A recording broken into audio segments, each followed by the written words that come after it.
નમસ્કાર. આજના આ નવા વિડીયોની અંદર હું વિનુ ઠાકોર આપનું હાર્દિક સ્વાગત કરું છું. તમામ દર્શક મિત્રોને ખાસ જણાવવા માગું કે આજે આ વિડીયોની અંદર વાત કરવી છે આપણે ચૈતરભાઈ વસાવાની જીવનશૈલીના આખો એમને જીવનશૈલી કેવી રહી છે અત્યાર સુધી, પોતાના જીવનમાં એમને બે પત્નીઓ કેમ કરવી પડી, અને સાથે સાથે શેખ હોટલની અંદર વેઇટરનું કામ કરતા એ પ્રમાણેની જિંદગી, હોટલની 1500 રૂપિયાની અંદર વેઇટર તરીકે એમને નોકરી કરી અને એ સફરથી લઈ અને ડેડિયાપાડાના ધારાસભ્ય બન્યા અને આજે આખા આદિવાસી સમાજની અંદર એક મસીહા, આદિવાસી સમાજના મસીહા તરીકે જાણીતા થયા.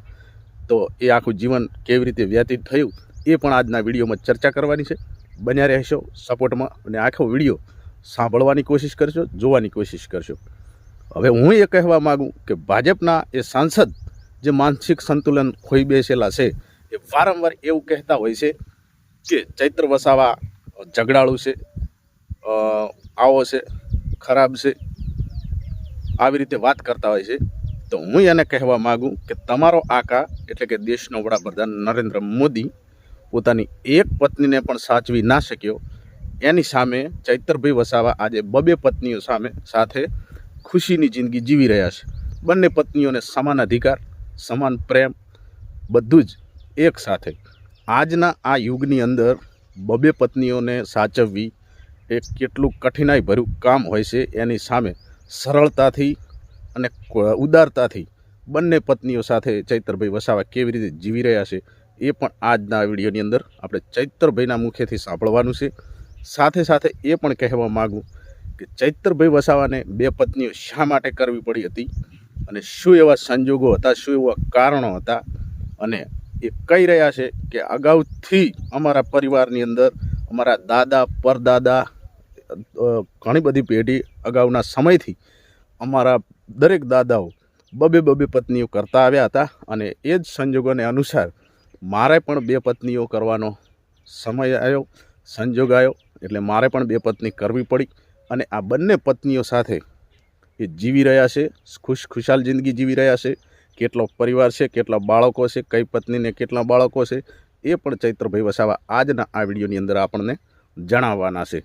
અને હું સેલ્યુટ કરું છું કે ચૈતરભાઈ વસાવા એક સામ દંડ ભેદ આ બધું વેઠીને પણ અત્યારે એક કોમળ અને નિર્મળ અને ઉદાર ભાવી જીવન અને પોતાના વિસ્તારના લોકો, પોતાના ડેડિયાપાડા, શાકબારા, નર્મદા, ભરૂચ, આ તમામ વિસ્તારના લોકો માટે જે અવાજ ઉપાડી રહ્યા છે નિડર સ્વભાવે, એક લડાયક તરીકે આ સત્તા પક્ષ સામે, એ પણ એક સરાહના જેવું કાર્ય છે.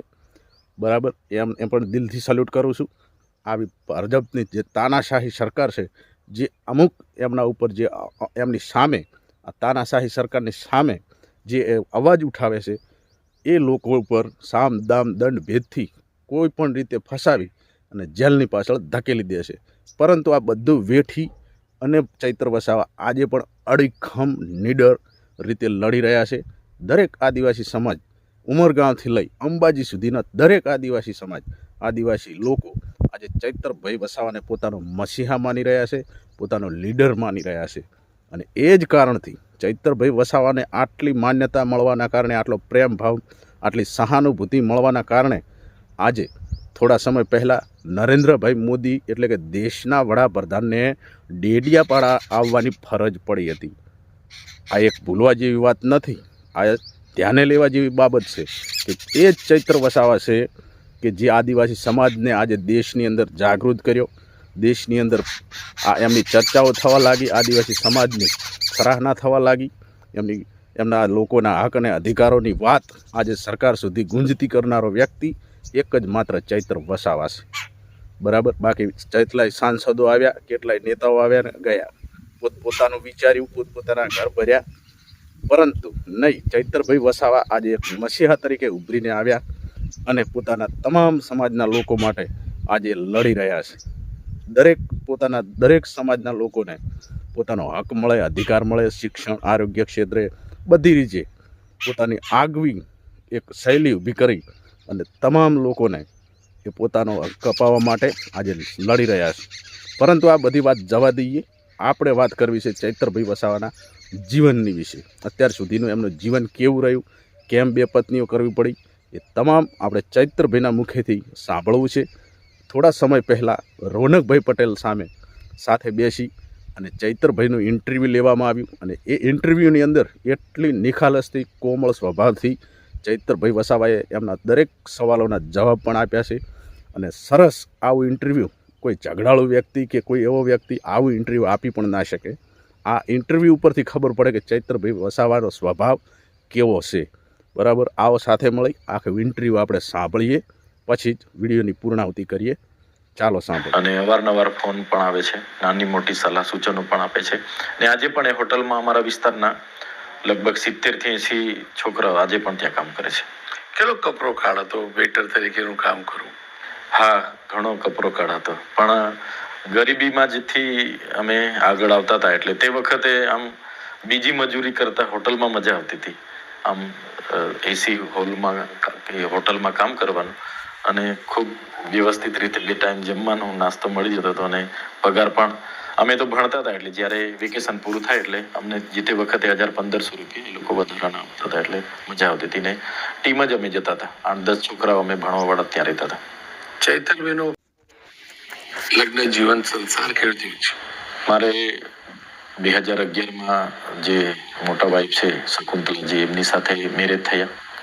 ત્યારબાદ અમારા જ ગામના જે વર્ષા છે એમની સાથે મારે લગ્ન પહેલાથી જ અમારા સંબંધો હતા ગામમાં. ને શકુંતલા સાથે અમારે કોલેજમાં અફેર હતા એટલે થોડું કન્ફ્યુઝ હતું કે મેરેજ કોની સાથે કરવા. પછી શકુંતલા સાથે મારા મેરેજ થયા અને એમને પણ કીધું કે આવું ગામમાં છે એટલે થોડું એમણે પેલા 2-3 વર્ષ તો એમના પરિવારે, મારા પરિવારે અસ્વીકાર કર્યો કે ના આવું ના હોય. મને પણ એવું લાગ્યું કે હવે લગ્ન થઈ ગયા છે એટલે હવે વર્ષાને પણ કીધું કે તમે પણ તમારી ઈચ્છા મુજબ જ્યાં પણ તમને કોઈ સારું પાત્ર મળે તો તમે લગ્ન કરી લો. ઘણી જગ્યાએથી એમના પણ માંગા ને એમ તેમ આવ્યા, પણ હવે પ્રકૃતિને નક્કી હશે કે એ શક્ય ના બન્યું. ને પછી અમારા પરિવારમાં પણ મારા દાદા પરદાદાથી 2 પત્નીઓનો ચાલતું હતું એટલે અમારા પરિવારે પણ પછી એક્સેપ્ટ કર્યા. કેમ કે મારા ફાધરની પણ 2 મમ્મી છે, મારા દાદાની પણ 2 દાદી હતી, એના દાદા મીરા ડુંગરેની પણ 2 દાદી હતી, રાયજી દાદા હતા એના બી 2 દાદી હતી. એટલે પછી પરિવારે એક્સેપ્ટ કર્યા. પછી અમારા શકુંતલાજીના પરિવારે પણ કીધું કે કઈ વાંધો નહીં, એટલે પછી એ લોકો જઈને બોલાવી લાવ્યા. એટલે 2 વાઈફ છે અને બંનેના એક દીકરો ને એક દીકરી એમ કરીને 4 ભાઈ બહેનો છે. બેલેન્સ કેવું છે? 2 પત્ની વચ્ચે ઝઘડા નહીં થાય? ચૈતરભાઈ વેચી ના જાય? હા, એ તો થાય, પણ બંને મારા કરતા એ લોકો વધારે સમજુ છે. ક્યારે પણ એ થયા બાદ ક્યારે પણ આ બાબતને લઈને કોઈ ઝઘડો નથી થયો. હમણાં સારી રીતે રહીએ છીએ, એક જ ઘરમાં રહીએ છીએ, બીજા 2 ઘર નથી. બંને જણ એ લોકો એક જ ઘરમાં રહે છે અને બંનેના બાળકોને પોતાના બાળકો સમજીને જે લોકો ઉછેર કરે છે અને ઘરની જવાબદારી પણ સંભાળે છે, ખેતીની જવાબદારી સંભાળે છે અને સામાજિક રીતે હમણાં તો લગ્ન હોય, મયત હોય, હાલના તબક્કે તો મારે ત્યાં પ્રતિબંધ છે એટલે બધું ડેડિયાપાડા લોકો સંભાળે છે. પ્રેમ વધુ કોને કરો, જે પ્રેમિક અને પત્ની બને એમને કે સામાજિક રીતે પત્ની બને એમને? બંને મારા લવ મેરેજ જ છે. શકુંતલાજી સાથે બી લવ મેરેજ છે. કોલેજ અમે સાથે હતા એટલે ત્યાંનો અફેર હતો અને ગામમાં વર્ષા સાથે અફેર હતો એટલે બંને લવ મેરેજ જ મેં કર્યા છે એટલે બંનેને સરખો જ પ્રેમ કરું છું. તો પછી સરકારી નોકરીમાં કેવી રીતે જોડાય? મેં BRS એગ્રીકલ્ચર 2009માં પૂરું કર્યું અને હું એક બિયારણની કંપનીમાં કેમ્પસ ઇન્ટરવ્યુમાં સિલેક્ટ થયું. નોન્યુ સીડ્સ કરીને હતી, તાઇવાનની કંપની. પૂનામાં એનું આખું હેડક્વાર્ટર હતું, પૂનામાં એનું મોટું ફાર્મ હતું, ત્યાં અમને 6 મહિના ટ્રેનિંગ આપી.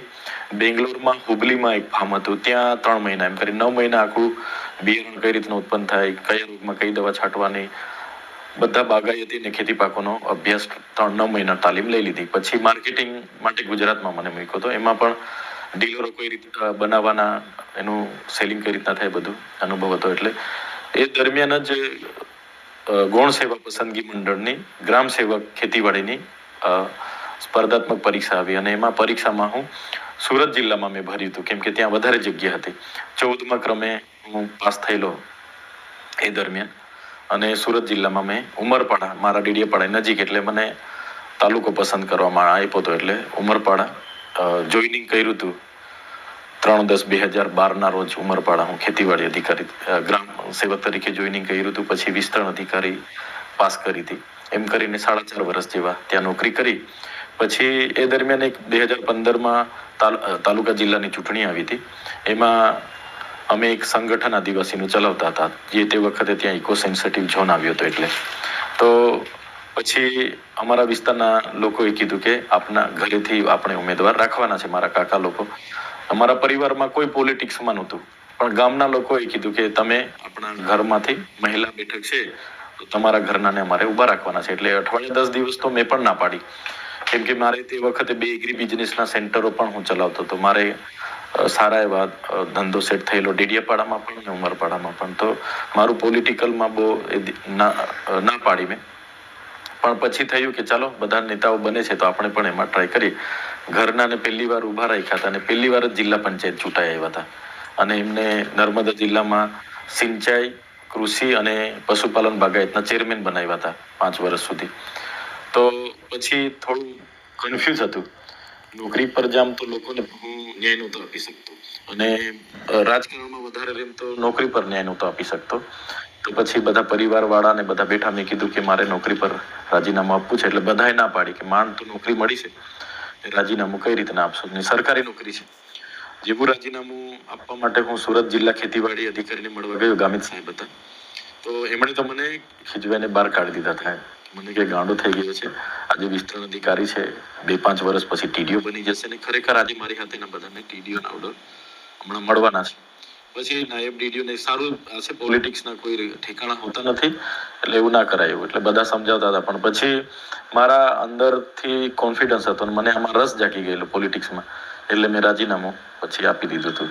પણ તમે કહ્યું કે તમારા પરિવારમાંથી, એટલે કે તમારા પત્ની પંચાયતમાં હતા, ચેરમેન હતા, તો બેક સીટ ડ્રાઈવ તમે જ કરતા હશો ને, કે એમને સ્વતંત્રતા આપતા હતા? ના, એ સ્વતંત્ર એ કરતા છે. આ વખતે બીજી વખત પણ જિલ્લા પંચાયતમાં ચૂંટાયેલા છે. મીટિંગમાં આયોજનમાં અને એમની જે કંઈ બજેટ આવે છે એનું આયોજન હોય, બધું પ્રવાસની પોતે જાતે કરે છે. લોકો એમ કે ભાઈ છોટુ વસાવા ચેતરભાઈના રાજકીય ગુરુ, છોટુભાઈ જોડે સંપર્ક કેવી રીતે થયેલો, એમની સાથે કેવી રીતે જોડાયેલા? અમારા વિસ્તારમાં 121 ગામોને ઇકો સેન્સિટિવ ઝોનમાં દાખલ કર્યા હતા, અને 7-12માં ઇકો સેન્સિટિવ ઝોનની એન્ટ્રી થઈ ગયેલી. અને અમે બધા કોઈને પણ કોમર્શિયલ રીતે, કોઈને પંપ નાખવો હોય, કોઈને જમીન ભાડે આપવી હોય, ગીરવે આપવી હોય, તો એ ઇકો સેન્સિટિવ ઝોનની એન્ટ્રી કાઢવી બહુ અઘરી હતી. એટલે અમે બધા એક સંગઠન બનાવ્યું ને એક ગામોનો પ્રવાસ કર્યો, અને એક આખું સંગઠન બન્યું ભીલિસ્તાન ટાઈગર સેના, અને જેના રાષ્ટ્રીય અધ્યક્ષ છોટુભાઈ વસાવા સાહેબને બનાવવામાં આવ્યા, અને મહેશભાઈ એમના ઉપાધ્યક્ષને એમ કરીને ચાલુ કર્યું. એટલે અમે પહેલા તો સામાજિક રીતે તૈયાર થયા. મોટું સંમેલન 2014માં ડેડિયાપાડામાં કર્યું અમે, ને એમ કરીને એમની સાથે જોડાયા. ને પછી જે તે વખતે લડવાનું થયું ત્યારે છોટુભાઈ સાહેબે જ કીધું કે તમે ડેડિયાપાડા વિસ્તારના ઉમેદવારો સારા લડો. એટલે એમાં અમે લડ્યા હતા, અને ત્યારથી હું છોટુભાઈ સાહેબની વિચારધારા અને એમની સાથે કામ કરતો હતો. તો આ જે આક્રમકતા છે વાણીન વર્તન બંનેમાં, હા, એ રાજકીય સંસ્કાર કંઈક છોટુભાઈમાંથી તો નહીં આવે? હા, એટલે એમની સાથે 8 વર્ષ કામ કર્યું છે, ને હું ઘણો નજીક હતો. વિવાદ ત્યારે થયો કે 2022ની ચૂંટણી આવી ત્યારે ડેડિયાપાડાની જનતાએ કીધું કે સ્થાનિક ઉમેદવાર જ જોઈએ, ને એ પણ ચૈતરભાઈ જ જોઈએ અમને. મહેશભાઈ ઝઘડિયાથી લડવા આવે છે. મહેશભાઈ કાં તો ઝઘડિયા છોટુભાઈની બેઠક પરથી લડે, કાં તો આ વખતે લડવાનું રવા દે એવું. એટલે એમાં પછી એમણે ના પાડી કે ટિકિટ ત્યાં તમને નહીં આપીએ. પછી અમે છૂટા થયા. પણ છોટુભાઈમાં એક સારી નેતાગીરી તરીકે હું જોતો છું, કેમ કે એ જે તે સમયે વિસ્તારમાં સંવિધાનને અમે પણ નહોતા એટલા અંદરથી જાણતા, તો સંવિધાનિક જે બધી બાબતો છે એમનાથી શીખ્યા. ને સાથે સાથે એક કિંગ મેકરની ભૂમિકામાં જે તે વખતે હતા ત્યારે અમે એમની સાથે હતા. જ્યારે અહેમદભાઈ પટેલ રાજ્યસભાની એક મતની જરૂર હતી, શંકરસિંહ બાપુ એમના 22 ધારાસભ્ય બધાને લઈને જતા રહ્યા, ત્યારે પણ એમણે કિંગ મેકરની ભૂમિકા નિભાવી હતી. એ જ પ્રકારે પછી 2017માં એમણે ગઠબંધન કરીને કોંગ્રેસ પાસેથી 7 જેટલી બેઠકો એમણે મેળવીને ગઠબંધન પણ કર્યું હતું. પછી પણ જોઈએ એમણે એમાં એમ સાથે પણ ગઠબંધન કર્યું, પાછું આમ આદમી પાર્ટી સાથે પણ ગઠબંધન કર્યું, ને એમનું ભાજપ સાથે પણ ટ્યુનિંગ હતું. એટલે અમે બધા નજીકથી બધું જોતા હતા. અમારે ક્યાંય અમે સ્ટેજ પર નહોતા કે ક્યાંય આગળ એ નહોતા, પણ અમે જોતા હતા એટલે એમના પરથી ઘણું શીખ્યા છે. તો મિત્રો, આટલા સુધી ચૈત્રભાઈ વસાવાને સાથે મળીને સાંભળવા બદલ ખૂબ ખૂબ ધન્યવાદ. સાથે એ પણ જણાવવા માગું કે આ જ એક કિંગ છે, આ જ એક મહિષિયા છે આદિવાસી સમાજનો, કે આગળના આવનારા સમયની અંદર આ પોતાના આખા સમાજને ખૂબ આગળ વધારશે અને સમાજના હક અને અધિકાર સારી રીતે આપશે, એ પણ ખાતરી આપી શકાય એવું આપણે ચૈત્રભાઈ વસાવામાંથી જાણવા મળ્યું છે. બરાબર, બીજી વધારે વાત નહીં કરતા, મળીએ નવા વિડીયોમાં, જ્યારે ચૈત્રભાઈ વસાવાએ કેવા ભાજપના બોલાવ્યા છે એક ભાષણની અંદર, પરંતુ એ બીજા વિડીયોની અંદર આપણે જોઈશું. ત્યાં સુધી રજા આપશો. મળીએ નવા વિડીયોમાં. જય ભારત, જય જોહર, જય આદિવાસી, જય માતાજી.